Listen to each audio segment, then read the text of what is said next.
Solo leveling এর দ্বিতীয় এপিসোডে আমরা দেখেছিলাম সেই মূর্তিটা যখন জিনবুকে মারতে যাচ্ছিল তখনই জিনবুর সামনে একটা স্ক্রিন খুলে যায় এবং সেই স্ক্রিনে লেখা ছিল যদি তুমি 0.2 সেকেন্ডের মধ্যে এটা অ্যাকসেপ্ট না করো তাহলে তোমার শ্বাস প্রশ্বাস বন্ধ হয়ে যাবে। এটা দেখে জিনবু ইয়েস অপশন টিপে দেয়। আর এখন তৃতীয় এপিসোডের প্রথমেই আমরা দেখতে পাই জিনবু যখন চোখ খোলে তখন সে নিজেকে একটা হাসপাতালে দেখতে পায় এবং সে দেখে তার হাত পা পুরো ঠিক রয়েছে।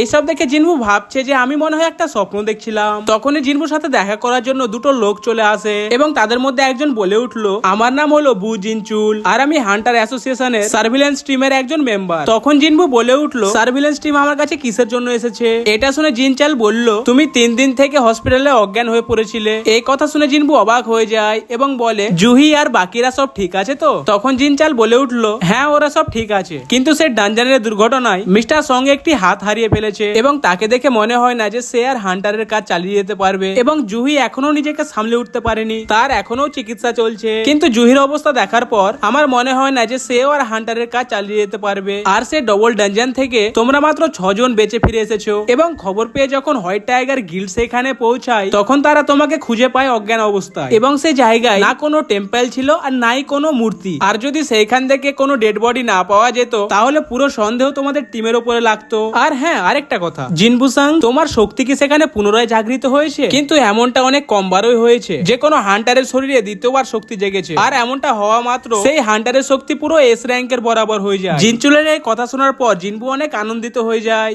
এবং দ্বিতীয়বার তার শক্তি জেগেছে কিনা এটা জানার জন্য জিনচুলের আনা মানামিটারে জিনবু হাত রেখে দেয়। আর এইদিকে জিনচুল মনে মনে ভাবছে যদি এদের সম্মুখীন এস র্যাঙ্ক মনস্টারদের সাথে হয়ে থাকে তাহলে জিনবুর মতো একটা ই র্যাঙ্ক হান্টার এর শরীরে দ্বিতীয়বার শক্তি না জাগলে সে আর বেঁচে ফিরতো না। কিন্তু মানামিটারে এর স্কোর অনেক কম আছে, যেটা দেখে জিনচাল বলে উঠলো আমরা মনে হয় অনেক বেশি ভেবে ফেলেছি। এই কথা বলে তারা বাইরে চলে যায়। তাদের যাওয়ার পর জিনবু মনে মনে ভাবছে আমার কপালটাই খারাপ, আমি কিছুক্ষণের জন্য ভেবে ফেলেছিলাম যে আমার শক্তি মনে হয় র্যাঙ্কের বরাবর হয়ে গেছে, কিন্তু ওরা কি আমার সামনে থাকা এই স্ক্রিনটাকে দেখতে পায়নি? জিনবু ভাবছে স্ক্রিনটাকে মনে হয় শুধু আমিই দেখতে পাবো। এই কথা ভেবে জিনবু স্ক্রিনে হাত দিতে যায়, কিন্তু জিনবুর হাত দেওয়ার পরেও সে স্ক্রিনে তেমন কিছু হয় না। আর তখনই সেখানে জিনবুর বোন জিনহা চলে আসে জিনবুর সাথে দেখা করার জন্য। আর সে আসতে জিনবুকে বকাঝকা করতে লাগলো তুমি দেখেছো তুমি আবারও ঘায়েল হয়ে ফিরে এসেছো, তুমি তো জানো আমি তোমাকে নিয়ে কত টেনশনে পড়ে থাকি। আরেকবার যদি তুমি কোনো মিশন থেকে ঘায়েল হয়ে ফিরে আসো তাহলে আমি পড়াশোনা ছেড়ে কোনো কাজে লেগে যাব। তখন জিনবু জিনহার কাছে ক্ষমা চায় এবং তাকে বলে জিনহা তুমি কি স্ক্রিনটাকে দেখতে পাচ্ছ? কিন্তু জিনহা সেখানে কোনো স্ক্রিন দেখতে পায় না এবং জিনহুকে বলে তুমি এগুলো কি সব বলছো? তেমন কিছু না। আচ্ছা জিনহা তুমি কি গেমের নোটিফিকেশন গুলো সম্বন্ধে জানো? এগুলোকে কিভাবে পড়ে? তখন জিনহা বলে উঠলো মেসেজ বক্স কে ওপেন করে তুমি বুঝতে পারবে কি নোটিফিকেশন এসেছে। তখন জিনহা জিনবুকে বাই বলে সেইখান থেকে চলে যায়। আর জিনবু এইদিকে দেখে সে স্ক্রিনে লেখা আছে তুমি একজন প্লেয়ার হয়ে গেছো আর সেখানে উল্লেখ আছে প্লেয়ারকে আরো বেশি শক্তিশালী করার জন্য এই সিস্টেম কাজ করবে আর সিস্টেমের কথা না শোনার জন্য প্লেয়ারকে শাস্তি দেওয়া হবে। আরেকটা নোটিফিকেশনে লেখা ছিল প্লেয়ারকে তার রিওয়ার্ড ডেলিভার করা হয়ে গেছে। কিন্তু জিনবু এসব দেখে কিছুই বুঝতে পারে না, কিন্তু সে ডেলি কুইজ স্ট্রেংথ ট্রেনিং কে অ্যাকসেপ্ট করে নেয়। তারপরে জিনবু আলাদা আলাদা টাস্ক দেখতে পায় যেখানে লেখা আছে 100টা পুশ আপ, 100টা সেট আপ, 100টা স্কোয়াট আর 10 কিলোমিটার রান। আর সেখানে এও লেখা ছিল এই টাস্কটাকে কমপ্লিট না করলে প্লেয়ারকে অনেক বড় শাস্তি দেওয়া হবে। এইসব দেখে জিনবু ভাবছে আমি এখন হসপিটালে ভর্তি আছি, আমার শরীরে কোনো এনার্জিও নেই, এত কিছু সত্ত্বেও আমি টাস্কগুলোকে কিভাবে কমপ্লিট করব? আমার দ্বারা এইসব হবে না। আর এইদিকে আমরা হান্টারদের হেডকোয়ার্টারে দেখতে পাই যেখানে চই চাকে বলছে আমাদের পরবর্তী বি র্যাঙ্ক মিশন গুলোতে তুমি একজন ইনস্ট্রাক্টর হয়ে যাবে। ইনস্ট্রাক্টর? কিন্তু আমি কেন স্যার? তখন চা বলে ওঠে আমাদের এই বি র্যাঙ্ক রেডে নতুন জয়েন হওয়া হান্টারদের জন্য একটি টেস্ট বা প্র্যাকটিক্যাল ধরে নিতে পারো। আর সেখানে তোমাকে বেশি কিছু করতে হবে না, তুমি শুধু নরমালি লড়াই করবে যেমন ভাবে তুমি লড়াই করো। তোমাকে লড়তে দেখে নতুন হান্টাররা অনেক কিছু শিখতে পারবে। আর এইদিকে রাস্তার মাঝখানে হঠাৎ করে একটি পোর্টাল খুলে যায় আর তখনই আমরা হসপিটালে দেখি জিনবু ঘুমোচ্ছে। তখনই জিনবুর সামনে আবারও স্ক্রিন খুলে যায় আর সেখানে লেখা আছে ডেলি কোয়েস্টের সময় শেষ হয়ে গেছে আর এখন শাস্তি দেওয়া হবে। তখনই হঠাৎ করে জিনবুর রুমটা নড়তে লাগে যেটা দেখে মনে হচ্ছে সেখানে ভূমিকম্প চলে এসেছে। তখনই জিনবু বিছানা থেকে পড়ে যায় এবং অজ্ঞান হয়ে যায়। তারপর যখন জিনবু চোখ খোলে সে নিজেকে একটা মরুভূমির মধ্যে খুঁজে পায় আর সেখানে একটা ভয়ঙ্কর মনস্টার জিনবুর পেছনে চলে আসে। তখনই জিনবুর সামনে আবারও স্ক্রিন খুলে যায়, কিন্তু এবারে স্ক্রিনের মধ্যে লেখা আছে যে জিনবুকে এই মরুভূমির মধ্যে 4 ঘন্টা সার্ভাইভ করতে হবে। আর এইদিকে হসপিটালের নার্সরা জিনবুর রুমে এসে দেখে জিনবু সেখানে নেই। আর জিনবুকে তারা হসপিটালের চারিদিকে খুঁজতে লাগে, কিন্তু এইদিকে আমাদের বেচারা জিনবু পেনাল্টি কুইস্টে এতটাই দৌড়ে ফেলেছে যতটা সে তার পুরো জীবনে দৌড়ায়নি। আর এইদিকে ভয়ঙ্কর মনস্টারটি যখনই জিনবুকে খেতে যাচ্ছিল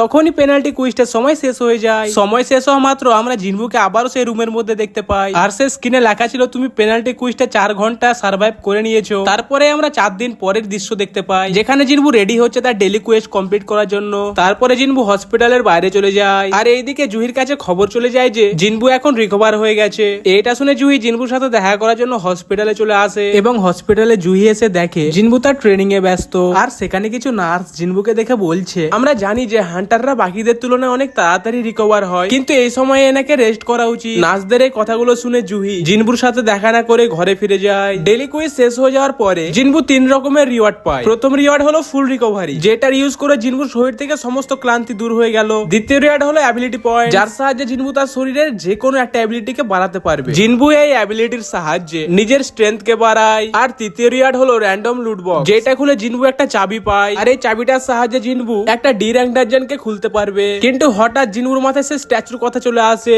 এইটা ভেবে জিনবু অনেক নার্ভাস হয়ে যায়। তারপরে জিনবু তার মায়ের সাথে দেখা করতে যায়, যেখানে আমরা একটা ফ্ল্যাশব্যাক দেখতে পাই। সেখানে আমরা দেখতে পাই 4 বছর আগে জিনবুর মা হঠাৎ করে অজ্ঞান হয়ে যায়। যখন তাকে হসপিটালে নিয়ে যাওয়া হয় তখন ডাক্তাররা বলে ইনি ইটারনাল স্লিপ ডিসিজে আক্রান্ত। এই রোগটিকে ফাইনাল রেস্টও বলা হয়। এই অসুখটা 10,000 মানুষের মধ্যে একজনের হয়। এখনকার আমাদের আধুনিক ঔষধপত্র এনাকে শুধু বাঁচিয়ে রাখতে পারবে, তার থেকে আমরা আর বেশি কিছু করতে পারবো না। হসপিটালের বিল পরিশোধ করার জন্য জিনবু একটি কনস্ট্রাকশন সাইডে লেবারের কাজ করতে লাগে। তারপরে জিনবুর শরীরে কিছু একটা ম্যাজিক্যাল শক্তি জেগেছিল। এটা দেখে জিনবু হান্টারের কাজ শুরু করে দেয়। জিনবু একজন হান্টার হয়ে মনে মনে অনেক আনন্দিত হয়েছিল। সে ভাবছিল এখন হয়তো আমি হসপিটালের বিল পরিশোধ করতে পারবো, কিন্তু জিনবু অনেক দুর্বল হওয়ার কারণে তার গ্রুপের ওপর শুধু একটা বোঝা হয়ে থাকতো। এই করা সত্যি কথাগুলোকে মনে করে জিনবু ডিসাইড করলো যে সে যেভাবে হোক শক্তিশালী হয়েই দেখাবে। আর এইদিকে হাফজাং মেট্রো স্টেশনের সামনে দাঁড়িয়ে জিনবু ভাবছে এই ডানজানের মধ্যে যাওয়ার জন্য আমি সমস্ত জিনিসপত্র নিয়ে নিয়েছি, আর যদি ভেতরে গিয়ে আগের মতো কোনো প্রবলেম হয় তাহলে আমি সেখান থেকে পালিয়ে আসবো। এই কথা বলে জিনবু টেলিপোর্টেশন চাবির সাহায্যে ডানজানের গেট খুলে দেয়। আর ডানজানের ভেতরে যাওয়া মাত্র জিনবুর সামনে একটা নোটিফিকেশন আসে, সেখানে লেখা ছিল যে তুমি এই ডানজানের মধ্যে প্রবেশ করে ফেলেছো। ঠিক তারপরে ডানজানের গেট বন্ধ হয়ে যায়। এটা দেখে জিনবু ভাবছে আরে আমি এখন কি করব, আমি তো এই ডানজানের মধ্যে ফেসে গেছি। আর তখনই জিনবুর সামনে আরো একটা নোটিফিকেশন আসে, যেখানে লেখা আছে তুমি তখনই ডানজানের বাইরে যেতে পারবে যখন তুমি ডানজানের বসকে মেরে দেবে। জিনবুর কাছে বাইরে যাওয়ার জন্য আর কোনো রাস্তা নেই। জিনবু তখন ভাবছে আমার কাছে একটাই ব্লেড রয়েছে, আর আমি এটার সাহায্যে ডানজানের বসকে কিভাবে মারবো। তখনই একটু আগে গিয়ে জিনবুর সামনে 3টা গোবলিন মনস্টার চলে আসে। গোবলিন গুলোকে দেখে জিনবু অনেক ভয় পেয়ে যায়, আর মনে মনে ভাবছে আরে আমি তো একটা গোবলিনকে মারতে পারি না, আর এখানে 3টা গোবলিন আমার সামনে, আমি এদেরকে কিভাবে মারবো। তখনই 3টে গোবলিন একসাথে জিনবুর ওপর অ্যাটাক করে দেয়, আর আমরা দেখতে পাই জিনবু এই গোবলিন গুলোর অ্যাটাককে খুব সহজে ডজ করে দিচ্ছে। তখনই একটা গোবলিন লাফিয়ে জিনবুর ওপর অ্যাটাক করে দেয়। জিনবু কোন রকমে সেই হামলাটাকে ডজ করে তার ব্লেডের সাহায্যে সেই গোবলিনটাকে মেরে দেয়। এমনটা করা মাত্র জিনবুর কাছে অনেক কনফিডেন্স চলে আসে, আর জিনবু ভাবছে ডেইলি কুইজ গুলোকে কমপ্লিট করার পর আমি মনে হয় একটু শক্তিশালী হয়ে গেছি। আর তখনই সেখানে জিনবু বাকি দুটো গোবলিনকেও মেরে দেয়। আর ঠিক তখনই জিনবুর পেছনে একটি নেকড়ে মনস্টার চলে আসে, এবং আমরা দেখতে পাই সে মনস্টারটির মুখে লোহার একটা কবজ রয়েছে। তখনই হঠাৎ নেকড়েটি জিনবুর ওপর অ্যাটাক করে দেয় এবং জিনবুর ব্লেডটা ভেঙে দেয়। সেই নেকড়েটিকে দেখে জিনবুর পা কাঁপতে লাগে। এই মনস্টারটিকে দেখে জিনবু বুঝতে পেরে যায় যে এই নেকড়েটাই হচ্ছে এই ডানজানের বস। তখনই নেকড়েটা দৌড়ে এসে জিনবুর ওপর অ্যাটাক করে দেয়। সেই নেকড়েটা এতটাই ফাস্ট ছিল যে জিনবু তার হামলাকে ডজ করতে পারেনি, তার কারণে জিনবুর গালে একটি কাট লেগে যায়। এটা দেখে জিনবু ভাবছে বর্তমানে আমার কাছে কোনো হিলার নেই, আর এরকম ভাবে যদি আমাকে আঘাত লাগতে থাকে তাহলে আমি এই মনস্টারটাকে কখনোই মারতে পারবো না। আমাকে কিছু একটা উপায় বের করতে হবে এই মনস্টারটাকে মারার জন্য। তখনই আমরা দেখি সেই নেকড়ে মনস্টারটি আগের থেকে আরো অনেক স্পিডে জিনবুর উপর অ্যাটাক করে দেয়। আর এরই সাথে এই এপিসোডটা এইখানেই শেষ হয়ে যায়। তো গাইস এক্সপ্লেনেশন কেমন লাগলো কমেন্টে জানাতে ভুলবেন না। দেখা হচ্ছে পরের এপিসোডে, ততক্ষণের জন্য বাই।